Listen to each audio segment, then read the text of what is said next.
To piggyback on the tutorial that we just did, I'm going to show you how to selectively adjust an area of a picture. You can use this for color cast, but that's not really what I'm looking for here. What I'm wanting to do is just show you how you can selectively increase or decrease the contrast in a selected area of the picture. You could have done it the way that I showed you before.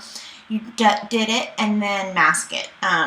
You can do it that way. Here's a little bit different way to do it. We're just going to play with the red. I'm going to go ahead and duplicate my layer, duplicate layer, and then I'm going to take one of my lasso tool, one of my tools. I'm going to use the lasso tool, and I'm just going to go along and I'm just going to highlight my red here.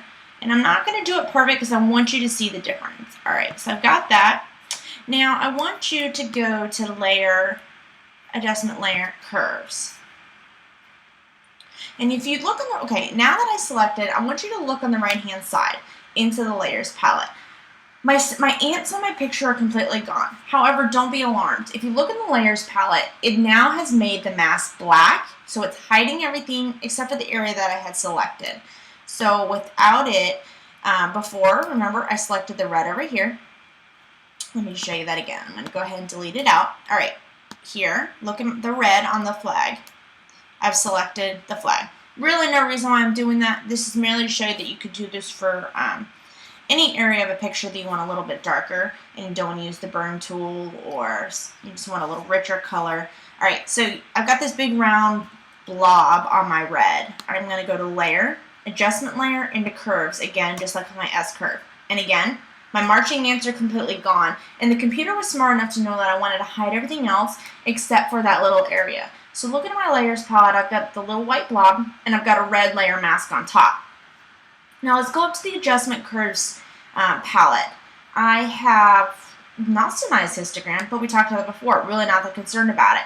This is going to be a little bit trickier because you can't really get to watch the red in the area that you wanted. So you just kind of have to eye it and be very mindful of what you're doing.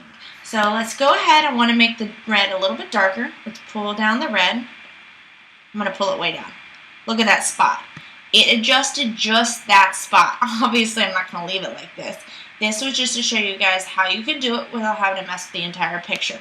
So pull it back up. And here I can even make it lighter. White spot. All right. So I'm going to delete this out because I'm going to show you an actual way to use it. I'm going to go ahead, I'm going to use my rectangle marquee tool this time because I want to boost up my reds and I want the lines to be pretty even. Alright, I got it. So I've selected my marching ants around the red part of the flag, layers, adjustment layer, curves. Alright, automatically pops up in my adjustment layer palette. If it doesn't, go to help and type in adjustment layer.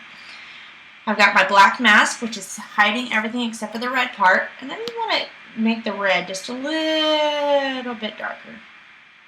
You know, even that by itself, by just making the red curves a little deeper, I've already added a lot to the picture without touching their skin tones. Let me hide it. There it is without. There it is with. I mean, just that littlest bit of change can absolutely change your entire picture. So that's a way to selectively use the S-curve. I don't want to make anything lighter in that area. I just wanted to make it darker. So my curve's really not going to look S, obviously. I'm just doing a curves adjustment. So just play with that. Figure out what you can do. You could even select the blue if you wanted to, or the white. If I really wanted to get fancy on this, and I could have spent a lot of time, well, I should have moved him over from in front of the white, but I didn't. I could come onto his shirt, select his shirt, and then made it a little bit darker, so it's a little richer yellow. However, I don't really want to have to get into messing with masking off his skin, everything and so forth. I'm really not that concerned about it. My face isn't really, my eyes aren't that drawn to it. So I'm just going to stick with the areas that I can easily manipulate. And there goes my red. I mean, look how dark. That's so beautiful and dark. Turn it off. And let me turn it back on. Turn it off. Turn it back on. Drastic difference. It adds so much to the picture. Alright, any questions, just let me know.